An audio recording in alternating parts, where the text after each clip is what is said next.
average 8-hour day, I think it's near 2 hours of actual pure work that someone really does. And it doesn't mean they're goofing around the other time. Right. They're just really, really not effective due to a lack of leadership, a lack of culture. And again, another deep subject. I'm going to reposition that a little bit.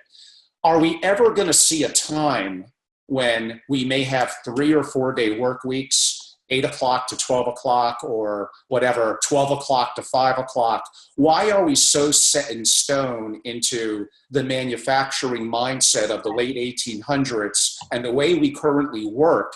Is it not going to be the way we're going to work in the future? Yeah.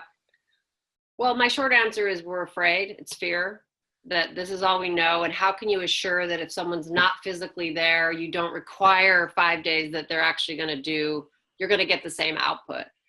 So I think if there was a way to assure people, but, back to some of the things we've talked about, they've proven that people are more effective in the mornings when they're fresh. So there are companies that try to structure the big decision-making activities in the morning, and that effective people will do this naturally. They'll do their really big thinking in the morning, and they'll do the more tactical things that you just have to go through. The things that don't require climbing up the 50-foot ladder. You do that in the afternoon when you can turn your brain off. So I think there's some strategy of ways you could structure it. People just don't spend time thinking about it. There's a lot of opportunity in restructuring the work style, but not many people are thinking about it. Maybe 1 or 2 final questions as we begin to wrap up, kind of maybe relatively on that idea as well about kind of the radical workforce or environment that we're used to. Paul Graham, the legendary, of course, investor in startups and incubator, believes that people are either managers or they're makers. And managers are somewhat structured and not necessarily bad.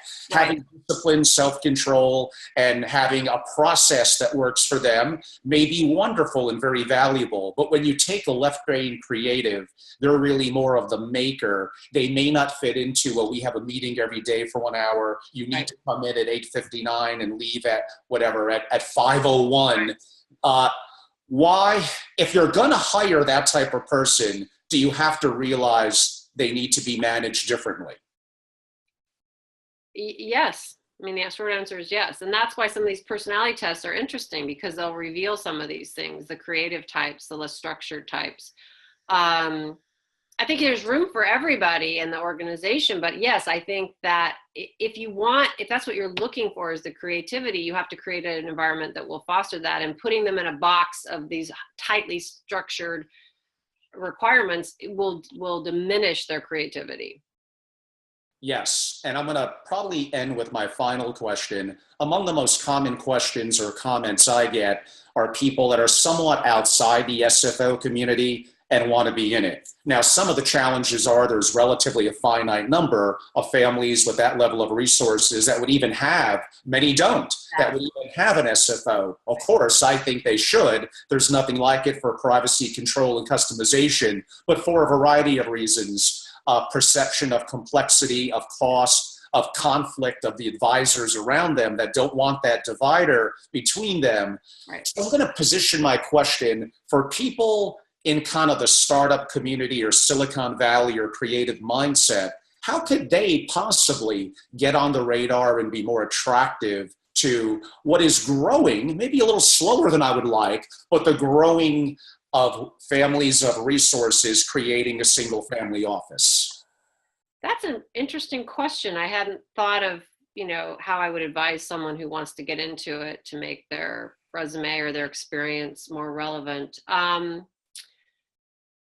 I don't have a quick answer for that, so I probably have to think about it. But I do think that one of the things I've noticed, at least out in California, because there aren't a lot of people with family office experience, is that is more important than I realize, at least to have a reference of how these work and some of the things that have gone wrong and not reinventing it all.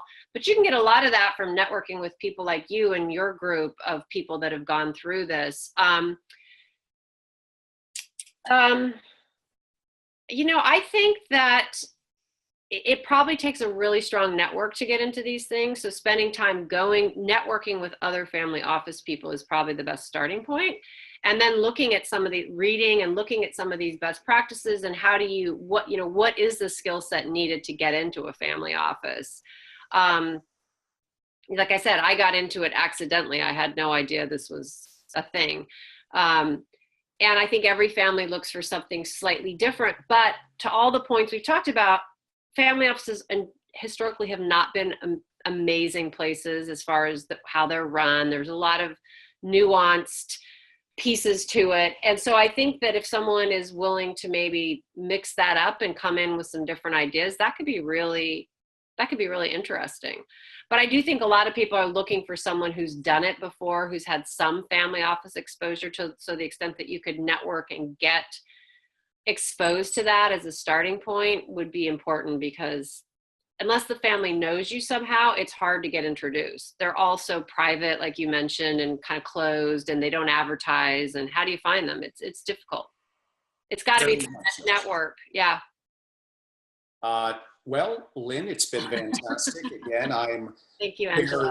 Lyn Christensen. We're very happy to have her in the dialogue today. We look forward to many more video podcasts and opportunities for Lyn at some of our national and global programming to be a speaker.